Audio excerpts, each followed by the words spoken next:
안녕하세요.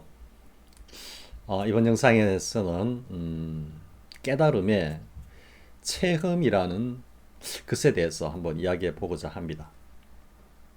우리가 흔히 이제 깨달음을 뭐 얻는다, 혹은 깨달음에 이른다, 혹은 뭐 깨달음을 체험한다 이런 표현들을 쓰는데요. 그런데 뭐 깨달음을 얻는다라는 표현은 맞지 않다고 다른 영상에서 한번 이야기했죠. 깨달음을 얻는다라는 이 이제 표현 혹은 용어가 적절치 않다라는 것은 그 육조 해능 스님의 단경에서도 그렇게 말씀하고 계시는 걸 알 수 있습니다. 그러니까 단경에서 이제 돈오, 우리가 흔히 돈오, 돈수 그렇게 이야기를 하죠. 단박에 깨친다 이렇게 하는데 그 돈오의 의미가 뭐냐라고 이제 풀어놓은 대목을 보면요. 돈은 이제 몰록 혹은 단박에 깨친다 이렇게 되는 겁니다. 물론 깨칠 오자까지 합쳐가지고 돈 오가 단박에 깨친다. 근데 깨친다라는 게 이제 뭐 깨달음에 이른다 이런 의미가 되겠죠. 그런데 이제 그 돈오의 의미 안에 또 어떤 의미가 함축되어 있느냐 하면은 깨닫고 보니 깨달음에 이르고 보니 얻은 바가 하나도 없더라. 이 의미까지 포함되어 있다라고 그렇게 말씀을 하고 계십니다. 그렇기 때문에 도노라는 이 의미를 종합을 하면 단박에 깨달음에 이제 깨달음을 얻고 보니 얻은 게 하나도 없더라 이러면 이제 뭐 동어 반복 배치되는 동어 반복이 되겠죠. 그러니까 깨달음에 이루고 보니 단박에 깨닫고 보니 얻은 바가 하나도 없더라. 그러니까 그 외의 일체 모두 그리고 깨달음까지 얻은 건 아니라는 거죠. 깨달음이라는 것은 어떤 그 이걸 이제 뭐 상태라고 해야 되느냐 뭐 하는 어떤 그런 이야기들도 있는데요. 그냥 우리가 흔히 이제 현상계에서 사용하는 표현으로 보면 뭐 일정한 어떤 상태다. 상태라면 좀 너무 또 정적이니까 그 안에 좀 깨달음의 어떻게 보면 핵심이라고 할 수 있는 작용의 어떤 관점에서 보면 그게 이제 또 정중동일해서 뭔가 작용의 모습도 있기 때문에 뭐 상태라고 하기도 좀 그렇습니다. 그래서 그냥 깨달음에 이른다라는 표현이 뭐 가장 적절하다 이렇게 생각이 되고요. 그럼 이제 깨달음을 얻는다라는 말은 이제 조금 어폐가 있다라고 우리가 이해를 했으니까 깨달음에 이른다 혹은 이제 깨달음을 체험한다 이런 표현을 쓰죠, 그죠? 그런데 제가 이제 왜 이번 영상을 깨달음을 체험한다라는 이런 타이틀로 말씀을 드리고 있느냐 하면요. 사실 뭐 지금 인터넷상에 많은 뭐 가르침을 이렇게 전하시는 분들께서 거의 뭐 이구동성으로 하시는 말씀이 이 체험이라는 깨달음을 체험한다라는 이 하나의 사실이죠, 사실은. 왜? 팩트이기 때문에 깨달음을 체험한다라는 이 사실을 그러니까 그걸 체험했다라는 깨달음을 체험했다라는 그 팩트가 사실은 깨달음에 이르지 못했다라는 것을 증명하고 있는 거다라고 이렇게 좀 부인하는 말씀들을 많이 하고 계십니다. 즉 이제 조금 자세히 풀어서 말씀을 드리면요. 깨달음을 체험했다. 체험하는데 그 체험이라는 것이 사실은 깨달음에 이런 것이 아니다. 이런 의미가 되는 겁니다. 그러니까 이제 그러면 여기서 주장하는 그 체험이라는 이 용어의 어떤 정의라 그럴까요? 그 어떤 상태라 그럴까요? 뭐 혹은 그 체험의 본질이라 그럴까요? 그것에 대해서 제가 보기에는 그렇게 말씀하시는 분들이 상당한 오해를 하고 있다. 이렇게 보입니다. 그게 뭐냐면 이제 우리가 체험이라는 이 용어를 풀어보면요. 체자가 몸체자죠. 그러니까 몸으로 직접 경험한다. 이래 되는 거죠. 그러니까 몸으로 경험한다라는 이 어떤 용어적 정의인 체험이 자 몸으로 경험하는 것이기 때문에 우리의 이 오온으로 경험하는 것이기 때문에 그것은 깨달음이 아니다. 달리 이야기하면 이 오온이라는 것 자체가 주체가 없는 거고 허망한 거고 그리고 이 오온이라는 것은 우리가 인지할 수 있고 또 시시각각으로 변화하는 것이기 때문에 변화하는 것 또는 변화하는 것에 의해서 인지되거나 경험되는 것들은 그것은 진리가 아니다. 뭐 이런 어떤 논리가 되는 거죠. 틀린 말은 아닙니다. 맞습니다. 그러니까 뭔가 항상하지 않고 뭐 시시각각으로 변화하는 것 그 자체가 진리가 될 수는 없죠. 그런데 이제 여기서 체험이라는 이 용어에서 우리가 몸체자라는 이 작구 때문에 이런 오해가 있는 것 같습니다. 자, 제가 지금부터 이제 좀 더 상세하게 이야기를 해보고자 합니다. 그러니까 흔히 뭐 체험을 한다라는 것은 곧 체험하고 곧 사라지는 거기 때문에 그거는 항상 것이 아니다. 이래 되는 거죠. 그리고 이 체험이라는 것은 우리의 오온, 즉 뭔가 정신적인 활동 내지는 뭐 감각적 작용에 의해서 그것은 우리가 경험하는 것이기 때문에 우리의 정신 활동이나 감각적 작용에 의해서 경험되는 것은 그것은 진리가 아니다. 이렇게 되는 거죠.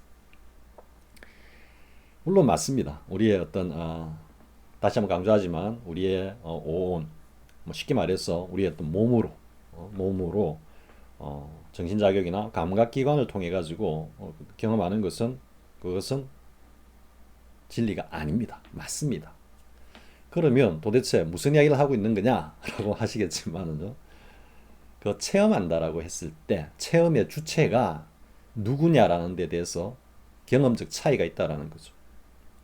그러니까 흔히 이제 깨달음의 체험을 부인하는 부정하는 견해에서는 자신들의 그 체험이 뭔가 오온에 의한 즉 우리의 다시 말하면 정신 활동이나 감각적 작용에 의해서 경험했던 것들이다라고 사실은 실토하고 있는 겁니다.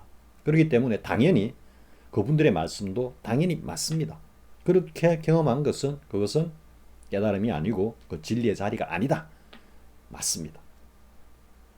그런데 이제 핵심은 뭐냐면은 깨달음을 체험하는, 즉 경험하는 주체가 다르다는 것입니다.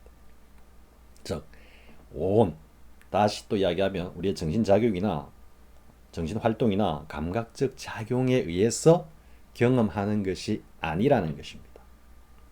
자, 여기서 다시 한번 우리가 깨달음의 기준이자 깨달음의 내용이라고 제가 그렇게 반복하고 강조한 반야심경의 첫 구절, 관자재보살이 깊이 반야바라밀다를 행할 때 오온이 개공한 것을 조견, 비추어 보고, 이런 첫 구절이 이렇게 나오죠. 반야심경에서 분명히 오온이 개공하다라는 것을 관자재보살이 조견, 비추어서 보았다라고 하죠. 그러면 여기에서 오온이 개공한 그 어떤 자리를 조견한 존재는 누구입니까? 관자재보살이죠. 혹은 우리가 이제 뭐 관세음보살이라고도 할 수 있고 또 불보살이라도 할 수 있고 부처의 경지라고도 할 수 있겠죠.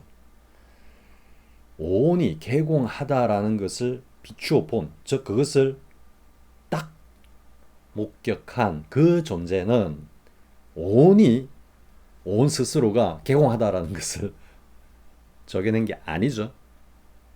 이미 오온이 텅 비어서 어떠한 작용, 어떠한 감각도 일어날 수 없는, 어떠한 정신활동도 일어날 수 없는, 어떠한 의지도 발할 수 없는 그 자리에서 존재하는 텅 비어버린 오온이기 때문에 오온으로 온 자신이 텅 비었다라는 것을 적용할 수는 없겠죠. 그러면 당연히 반야심경의 그 구절 그대로 관자재보살께서 조견했다 이렇게 나오죠. 그것도 그냥 조견하는 게 아니고 반야바라밀다를 깊이 행할 때, 저 깊은 선정에 들었어. 없대 이래 되죠. 그 깊은 선정에 들은 그 자리에서 오온을 개공하다는 것을 딱 조견하는 존재는 누구겠습니까? 바로 불보살이고 바로 깨달음의 그 자리, 그리고 그 자리에서 하나의 주체가 있겠죠.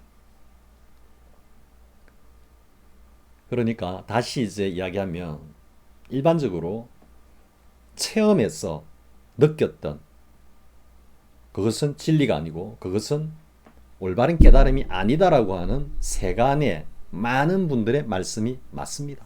틀린 거 아닙니다. 맞습니다. 맞는데 그분들의 말씀에서 이제 핵심이 되는 것은 그 체험을 경험을 하는 주체가 오온이라는 것이죠. 오온.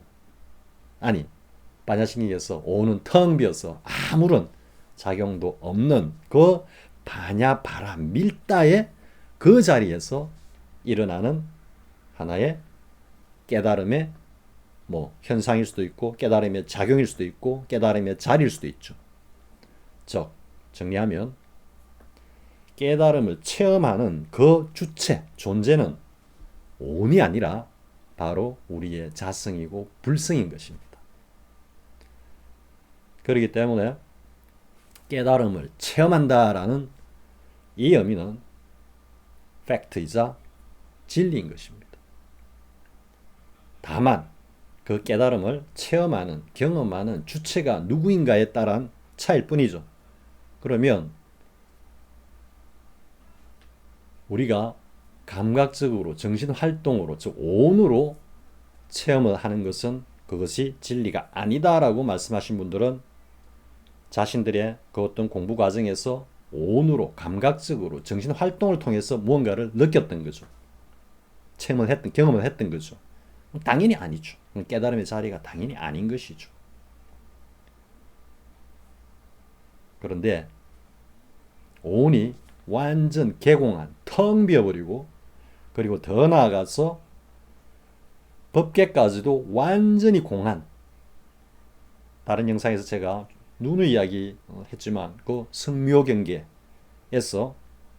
이 승묘경계는 성철 스님의 그 오도송 첫 번째 구절, 황하강이 서쪽으로 치달아 곤륜산 정상으로 오르고 해와 달은 빛을 잇고 땅은 꺼지는 도다라고 한 이 경지라고 말씀을 드렸죠.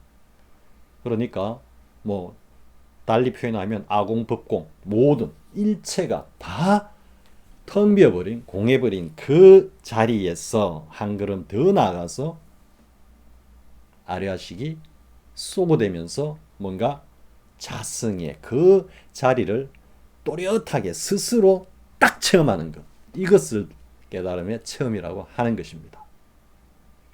그러니까 당연히 일반적으로 말하는 체험, 우리 오온이 주체가 되어서 하는 체험하고는 전혀 천양지차인 것입니다. 지금 이렇게 오온이 주체가 되어서 뭔가 깨달음을 체험한다라고 자꾸 착각하고 있기 때문에 성철 스님께서 말씀하시는 오매일의 경지는 좀 시쳇말로 말하면 죽었다 깨어나도 알 수가 없는 것입니다. 일체 오온이 개공한 그 자리, 그 자리에 들기 직전의 자리가 오매일입니다. 성철 스님께서 말씀하신 성철 스님의 오도송을 다시 한번 이야기하면요. 첫 구절, 황하가 서쪽으로 흘러 곤륜산 정상으로 치닫고 해와 달이 빛을 잃고 땅이 꺼지는 도다 했을 때 첫 구절은 오온 개공이고 두 번째 구절은 완전한 법계가 텅 비어버린, 달리 얘기하는 법공입니다. 그러면서 첫 구절과 두 번째 구절이 모두 다 텅 비어버리는 이 바로 전 단계가 바로 오매일여 단계입니다.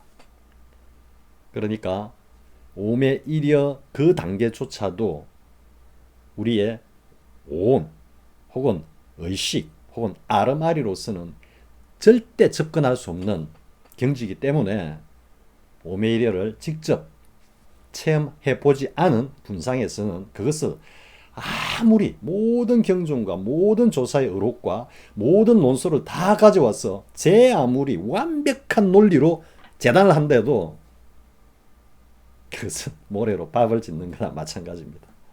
그렇기 때문에 체험한다라는 말, 그러니까 뭐 다시 자꾸 반복이 되는데요. 그러니까 깨달음을 뭐 체험했다라는 것, 이거는 참된 진리가 아니다라고 말씀하시는 분들은 그것을 오온으로 경험을 했다라는 이야기고요.